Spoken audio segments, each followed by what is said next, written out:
चरणकमलमिह मनसि लसतु मम नित्यम् गरुडगमन तव चरणकमलमिह मनसि लसतु मम नित्यम् मनसि लसतु मम नित्यम् मम तापमपाकुरु देव मम पापमपाकुरु देव मम तापमपाकुरु देव मम पापमपाकुरु देव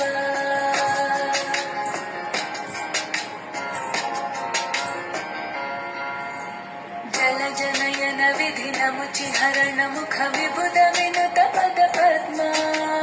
जलजनयन विधिनमुचिहरण मुख विबुध विनुत पद पद्मा मम तापमपा